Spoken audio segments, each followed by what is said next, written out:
op amps.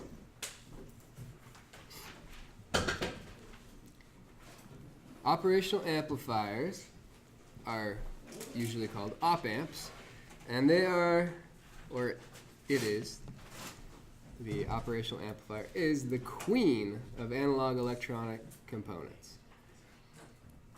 It is a 4-port, nonlinear, voltage-controlled voltage source, but it's so much more. Here are a few applications from the op-amp highlight reel. Summing two signals together, subtracting two signals, amplifying a signal, integrating a signal, differentiating a signal, filtering a signal, isolating two subcircuits, generating periodic functions like sinusoids and square waves, and analog feedback control. It's like a lot of stuff that this one component enables for us.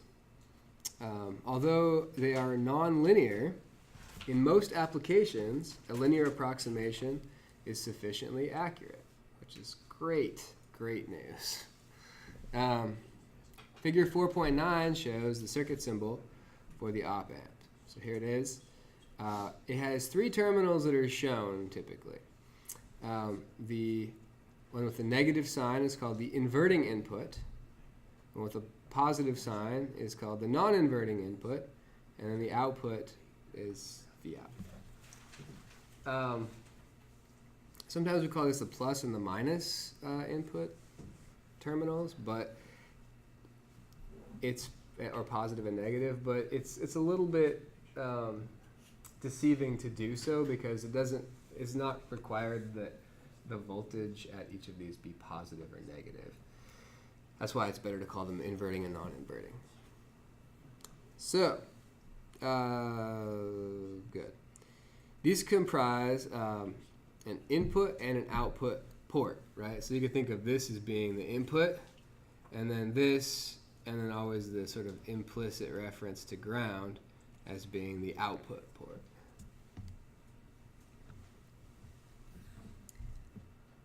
However, there are 2 power supply ports that are typically suppressed in the circuit diagram, and they are suppressed in this as well.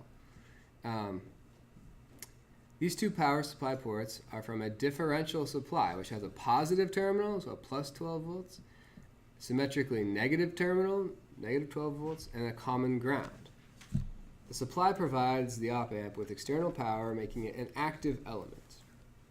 So it operates inside the circuit with these 3 terminals, but it gets its power from outside these 3 terminals. And so sometimes you'll see these with this sort of symbol, like plus 12 volts, minus 12 volts, that type of thing. And that's to show here's where the power supply is coming from. But a lot of times they just assume you know there's power supply that's attached to it, and it's usually like plus or minus 12 volts. Can be 15, can be 20, it just depends, but 12 is common. And it just depends on the op amp. So, good. The supply provides the op amp with external power, so it's an active element. So active elements supply power from outside the circuit, so that's important to note. So when an op amp is operating in its linear mode, it outputs a voltage V out that is A times the difference between its inputs, V plus and V minus. So I have a typo in like 3 places here. So I was using K and I switched over to A because we used K for our MOSFET, so I decided to try to do A instead, and but then I didn't fix everything. This is like the usual problems that we have. So, good. The open loop gain is what we call A. It's different for every op amp, but usually it's greater than 10 to the 5, which is big, right? 100,000. It's usually 100,000 or more. 200,000, 300,000. It's large. So let's formalize this model. So, in op amps, input terminals, plus and minus, draw zero current. In other words, they have infinite input impedance. Which component did we just talk about that has infinite input impedance and draws no current through its input terminal? MOSFET. MOSFET's, the gate terminal doesn't draw any current, right? Speaking of which, there is homework this week. I forgot to tell you.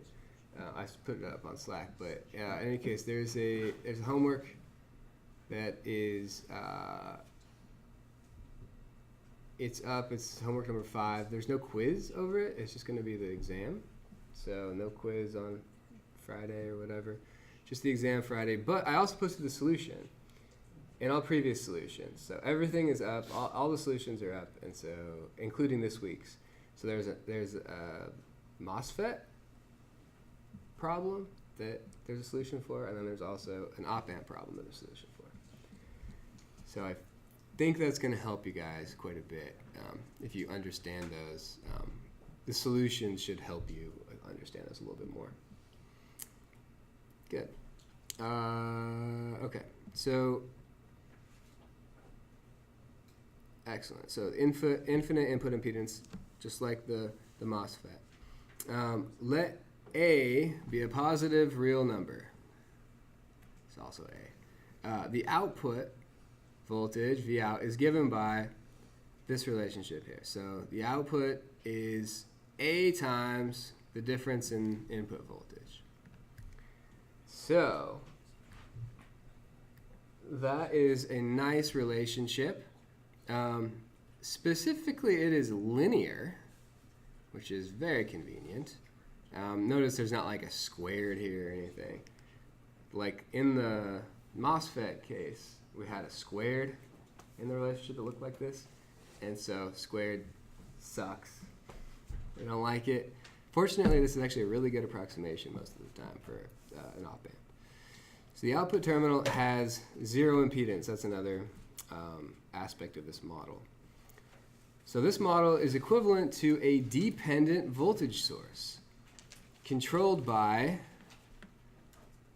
the input voltage difference.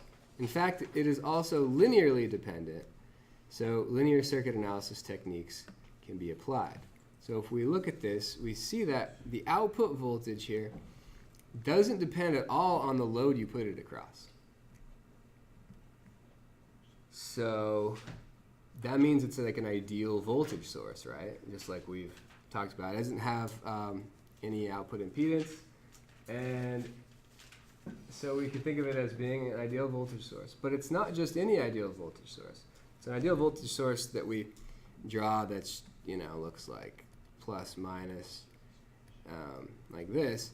This voltage source is something that comes from outside the circuit, right? The power comes from outside, and it's controlled from outside. It's completely independent of the circuit. We can say Vs is equal to whatever we want, and then that's what it is. This is not that way, though.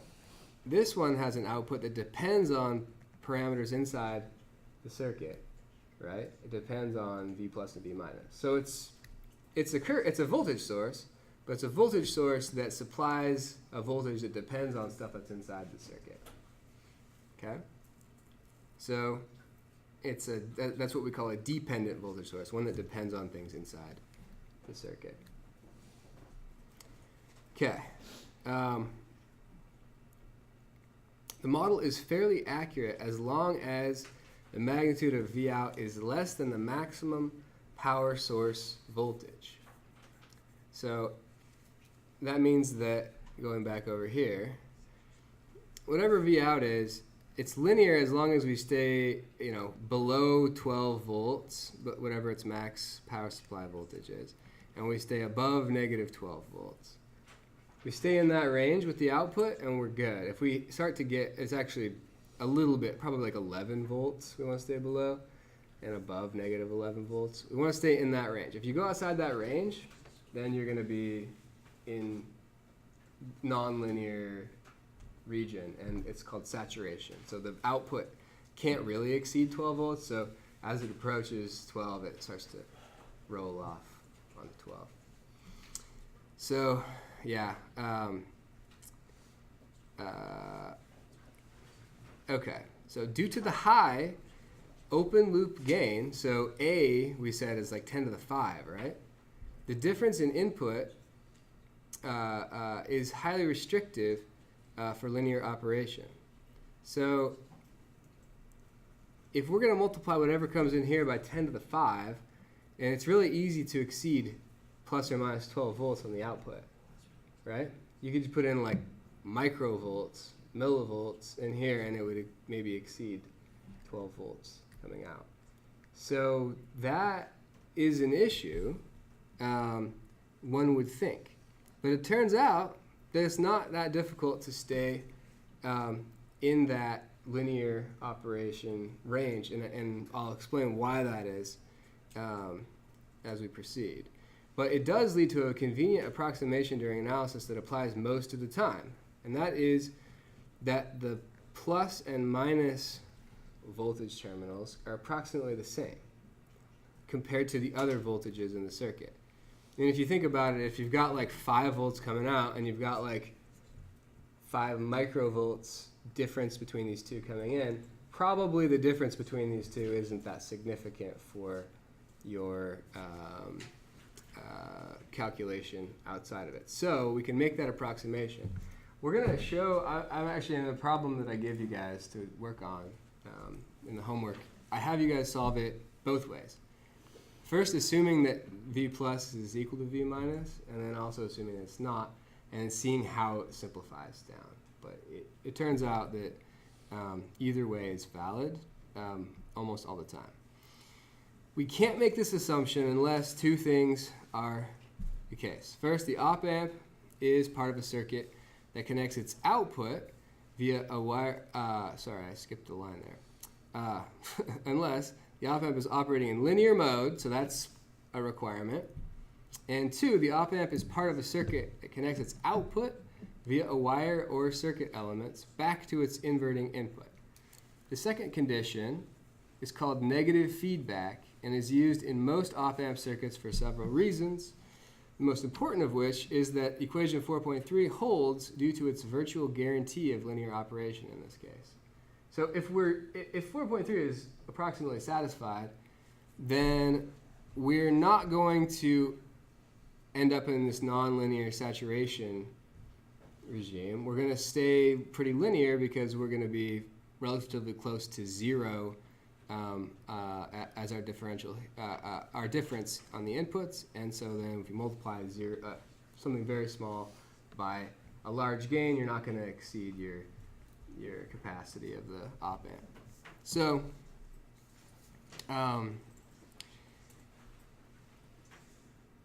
it's typical. So actually, in this course, I'm going to take off the table any circuits that don't have some sort of negative feedback. So we're not going to do. There is also positive feedback where you go back to the positive or the non-inverting terminal. And those are really useful for specific applications, like creating sine waves and like those oscillator. You can create an oscillator essentially. So you can create something that generates a sine wave or a square wave or a triangle wave. So when you have like a function generator, sometimes they'll use a circuit like this, but positive feedback. We're not going to consider those in this class. It's much more common to use negative feedback. And so we'll always be working in this regime. And we also won't consider no feedback either. It's also possible to use this without any feedback, but we'll always use feedback. So let's talk about this feedback, negative feedback that we're always going to use. So we can think of negative feedback as continuously adjusting the output such that this equation 4.3 is approximately true. So we've got this diagram here where we have connected up the output of the op-amp back to its inverting terminal. So it's in negative feedback. And we actually call this negative unity feedback because there's no element along this feedback path. We feed it back directly. And this is my jam right here, I guess. I love feedback. Feedback is like, I feel like it's a huge paradigm shift in your thinking when you start to be able to understand how to use feedback. It's the foundation of controls, control theory, making things out there behave the way you want them to make, to adjust to its environment.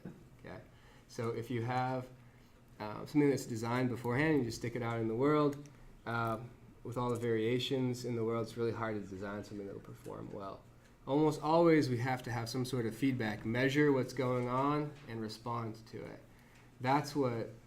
This is the foundation of that sort of thinking, this negative feedback concept.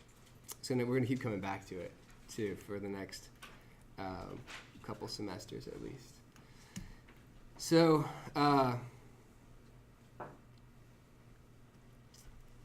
if we think about this circuit, we can do a little bit of algebra in a moment, but let's try to just do a little thought experiment first.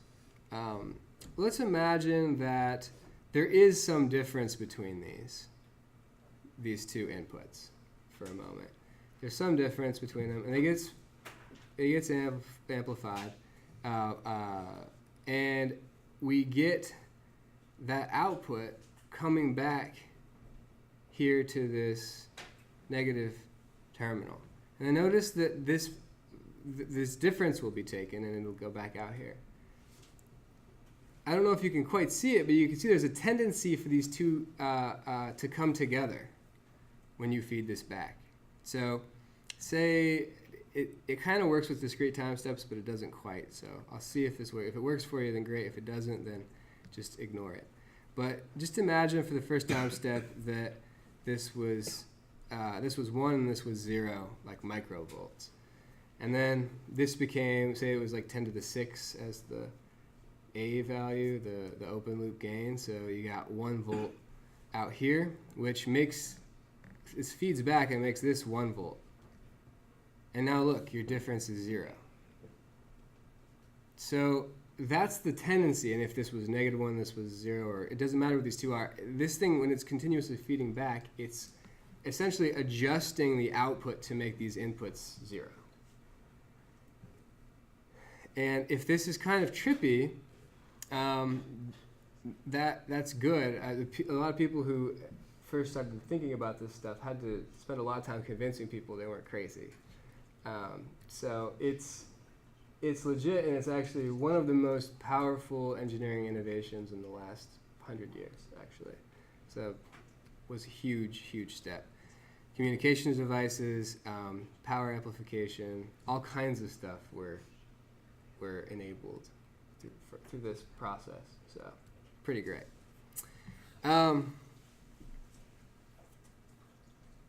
So great, we have this feedback, and let's see what happens to the output equation of this op-amp when we feed the V out back to its inverting input. So the equation was V out equals A times V plus minus V minus, right? So that relationship is going to hold still, of course. We can look at what V plus and V minus are in this circuit. So V plus is just going to be VI, right? So the voltage source is connected to the plus terminal, so that's just going to be VI. And then V minus is just going to be V out, right? V out's getting fed back, so V minus is just V out.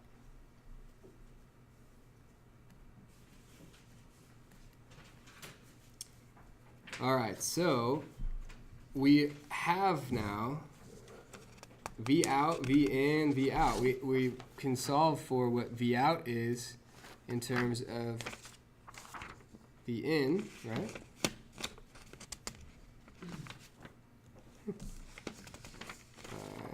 There we go. step. There we go. So we have a V out on both sides, so we need to solve for V out. We could move both V out terms over. V out plus A V out equals A V in. And finally, we can write V out, factoring it out and dividing through what is left. We get A over 1 plus A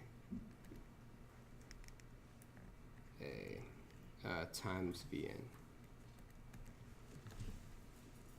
So since A is much, much greater than 1, V out is essentially V in.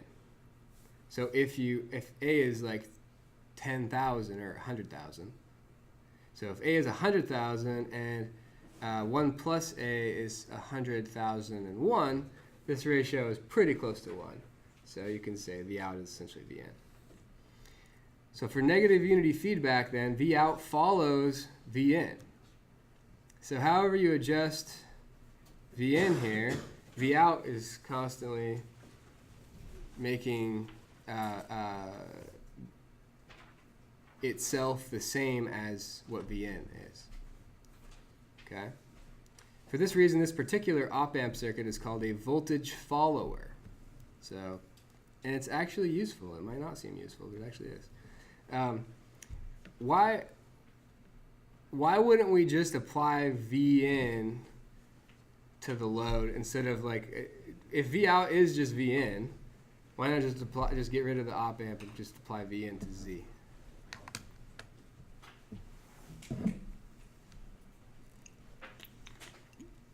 Any ideas?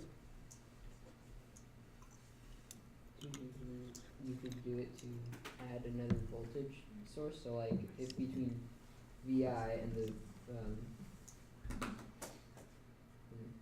op amp, let's say you had like a resistor or capacitor or something there, then you'd add another voltage source in.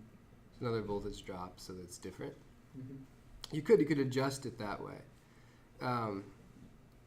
But even like this, without adding in any resistor, it's useful, this voltage follower. And the reason is that V in, so your adjustable input voltage, might not be able to handle the current draw of the load. But the power supply for the op amp should be able to deliver quite a bit of power. And so even if the so-called loop gain here is just 1, so V out is just equal to V in, your input, remember this doesn't draw any current, so you can just adjust your input voltage. I mean, it doesn't have to deliver any power. So the op amp's power supply delivers the power to the load. So that's a common reason to use this, is you just say, okay, I just want you to put out exactly the voltage I specify, but don't, but you use your own power. I'm not, don't use power from the circuit that adjusts it. So when you're using like a microcontroller, this is really useful because you don't want to have, your microcontroller can't deliver very much current, so almost always you need to deliver current from some other power supply. This allows you to just deliver it from another power supply, just willy-nilly, if you will. So it's nice. It's convenient. I mean, it's really just it's almost like too easy. It's like you put in the op amp and then you just like immediately can deliver whatever power you want from a DC power supply, but variable, controlled from a microcontroller, for instance. So pretty nice. So this could be like an analog out of a microcontroller. Mu-C is sometimes used for microcontroller. Yeah, so that's cool. Let's look at the negative feedback's effect on the difference in input voltage. So the input voltage difference is V plus minus V minus, right? So if we leave V plus as V plus, and we substitute for V minus what V minus is when we've solved for, so V minus is just V out, right? Because it's fed back directly. But V out we solved for, so it's minus A over 1 plus A times V in. We said we could use V in, but actually we want to write this in terms of V plus. So V in is just V plus.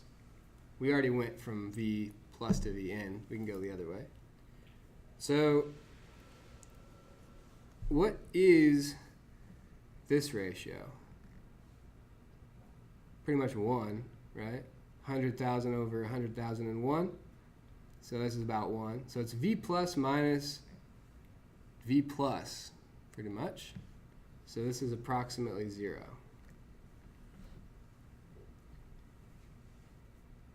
And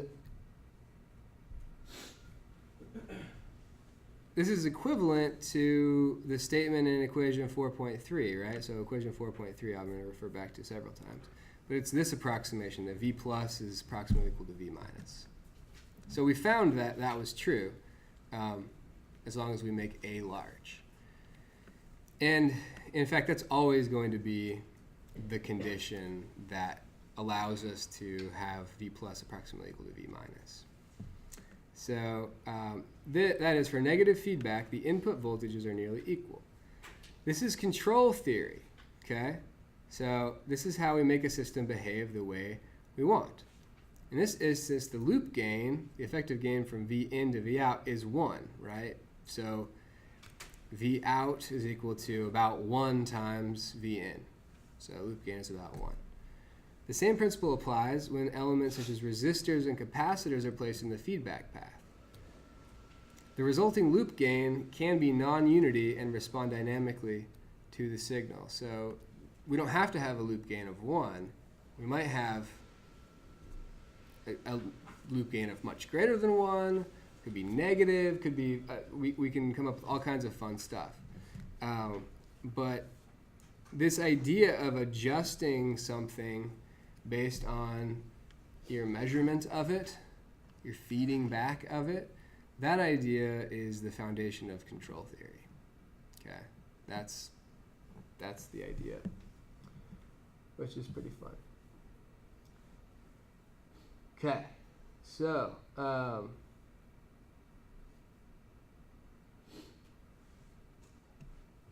yeah, so that was pretty much the voltage follower circuit.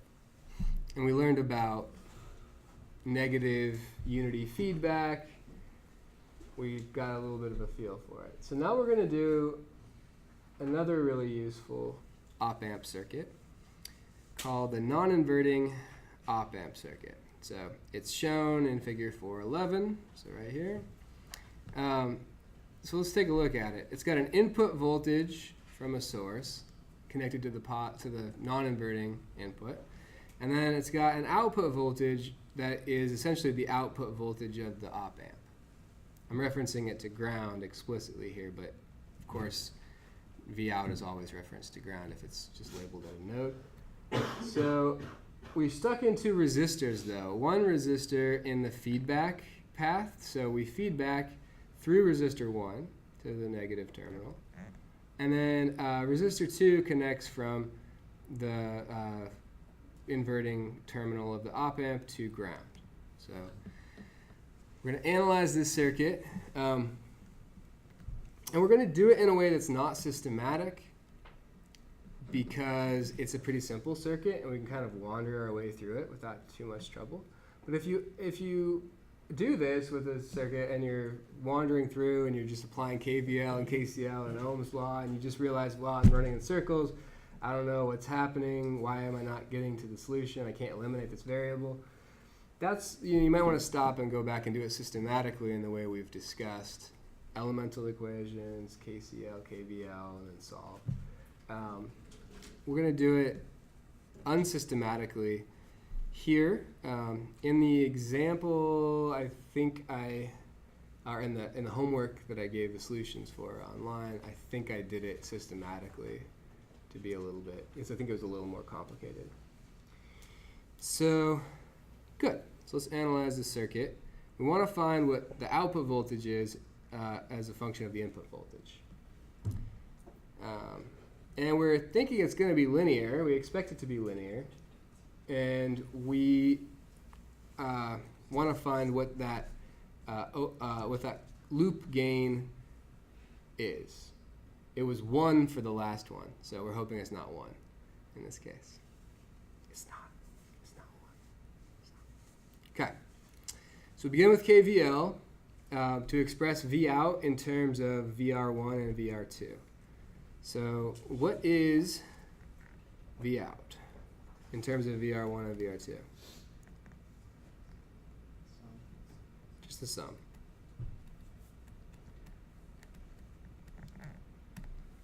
Cool. And we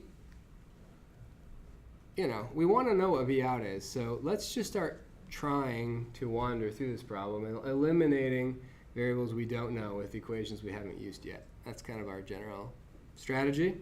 So let's use Ohm's law here. So V out, we can use Ohm's law for each of these resistors. So IR1 times R1 plus IR2 times R2.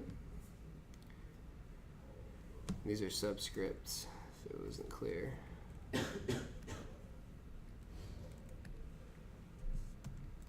Okay, so we've got that. Then our next step is to use the KCL equation for the node between R1 and R2. So I'll come back over here so you can see it. This is the node that's between R1 and R2. There are 3 wires that stick out of this node. One of those wires is the current going in to the inverting terminal. We could also draw this if we wanted to, I plus, the current going into the non-inverting terminal. What does our model say about those currents? Roughly the same. So it says that the voltages are roughly the same, right? So then are you saying It says something explicitly about the current. current is 0, right? Yeah, 0 current. So it says infinite input impedance. So that means that the current going in is approximately 0. So that's cool. So let's write our KCL for this and then take that into account. So KCL is going to say that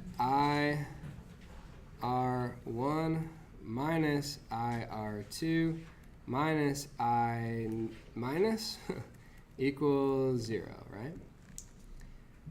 But our model says that I minus is 0, which leads to IR1 just being equal to IR2.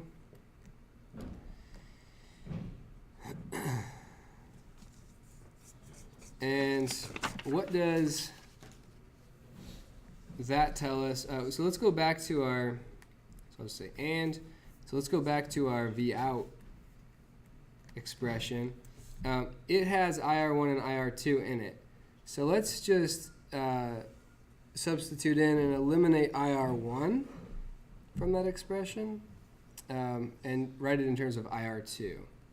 So IR2 times R1 plus R2, just factoring out IR2. Since one term had IR1, the other term had IR2, now they both have IR2, and we factored it out. Now, in a moment, we're going to write the output equation for the voltage from the op-amp equation. So the model says V out is equal to A V plus times minus V minus, right? So we have that expression for V out. This expression is going to allow us to eliminate IR1 from that expression. So let's, or IR2 from that expression. So let's solve this for IR2. V out divided by R1 plus R2.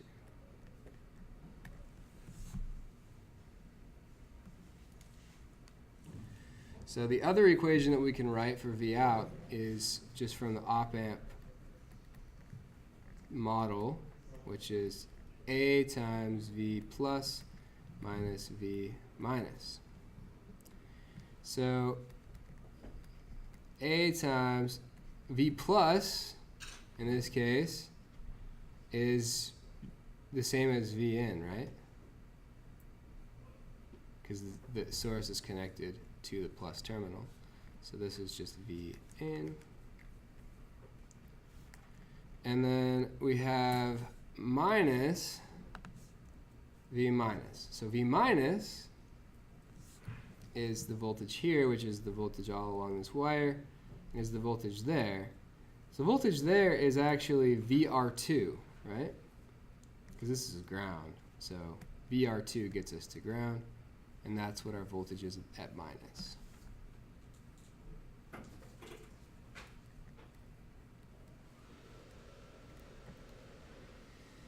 So we have an expression for IR2, this expression up here, for IR2, that can eliminate VR2 with a little Ohm's law action, okay?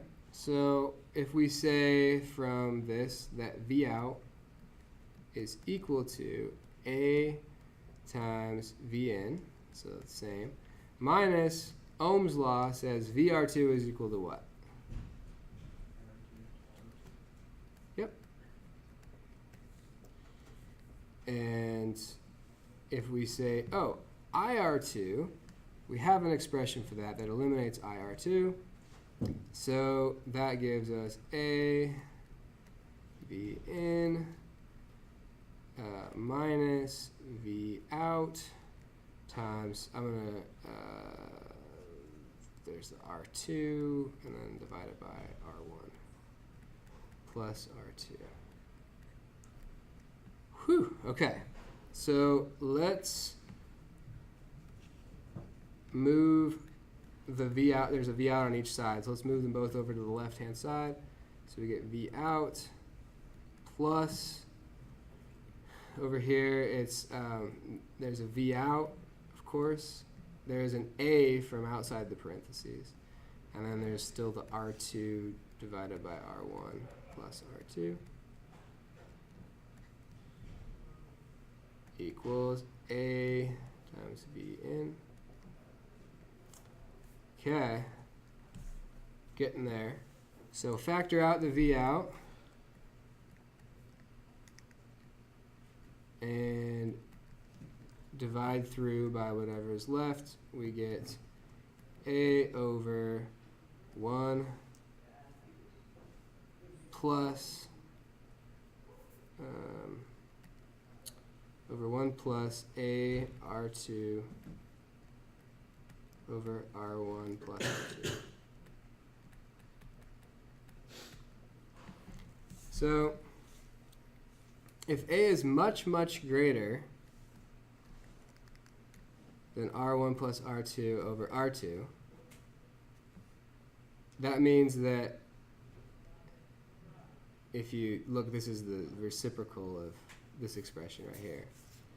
So if A is much, much greater than that, then we can say the denominator of this expression is essentially goes to 1. It's a little bit hard to see in this form. I kind of want to rewrite it. If we divide everything by this term, it actually gets, it looks messier, but it's actually easier to see this limit. So I'll rewrite it. R1 plus R2 divided by R2, and then in this term becomes R1 plus R2 divided by A times R2 plus 1. Oh wait, I forgot the V in on both of these, didn't I? There was a V in.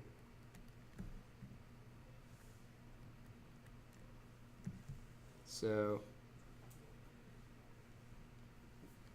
that is our expression. So now it's a little easier to see that if A is much, much greater than R1 plus R2 over R2, then, because A only shows up in this term now, that means that this term will go essentially to 0 compared to this term. And we're left with just the 1 in the denominator, which just leave, if there's 1 in the denominator, we just have the numerator left, right? So that means that our loop gain is approximately R1 plus R2 divided by R2, whatever's left in the numerator. This gives the following input-output equation for the circuit. So we have V out is approximately equal to R1 plus R2 divided by R2 times V in.